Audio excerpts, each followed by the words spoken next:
अल्लाह के नबी ने कहा, जिसकी मां बेपर्दा घूमे और बेटा अपनी मां की बेपर्दगी पर कुछ ना बोलता हो, वो बेटा भड़ुआ।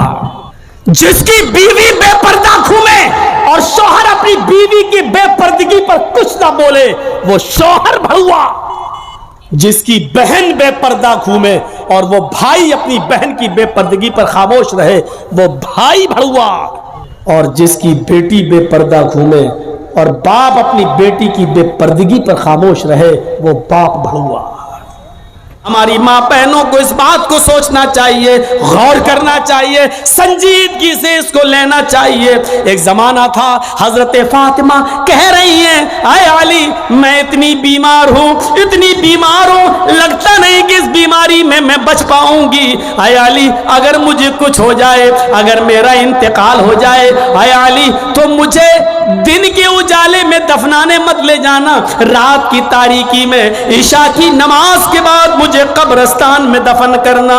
हजरत अली ने कहा, ऐ फातिमा ऐसा क्यों कह रही हो? अगर तुम्हारा इंतकाल सुबह फजर के बाद हो तो क्या ईशा तक हम तुम्हारे जनाजे को रखेंगे, मिट्टी को रखेंगे? तुम्हारे बाप का, तुम्हारे अब्बू का फरमान है कि मैयत को जल्दी कब्रिस्तान ले जाओ, फिर मैं लेट कैसे करूं? फरमाती हैं, आए अली, आए मेरे प्यारे शौहर, मुझे रात में ही ले जाना, मेरी बात को गिरा बांधो, मेरी बात को मजबूती से पकड़ लो, मेरी वसीयत को याद रखना, चाहे मेरा इंतकाल कभी भी हो, लेकिन मुझे ईशा के बाद दफनाना, मुझे दिन के उजाले में कब्रिस्तान न ले जाना। हाय अली, मैं नहीं चाहती हूं कि मेरे मुर्दा जिस्म पर पड़े हुए कफन पर भी किसी गैर मर्द की नजर पड़े, मैं अपने कफन पर भी किसी गैर मर्द की नजर नहीं पड़ने देना चाहती हूं।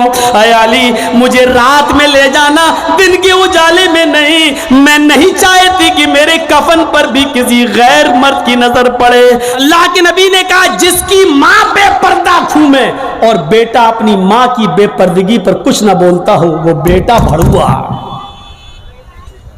जिसकी बीवी बेपर्दा घूमे और शौहर अपनी बीवी की बेपर्दगी पर कुछ ना बोले, वो शौहर भड़ुआ। जिसकी बहन बेपर्दा घूमे और वो भाई अपनी बहन की बेपर्दगी पर खामोश रहे, वो भाई भड़ुआ।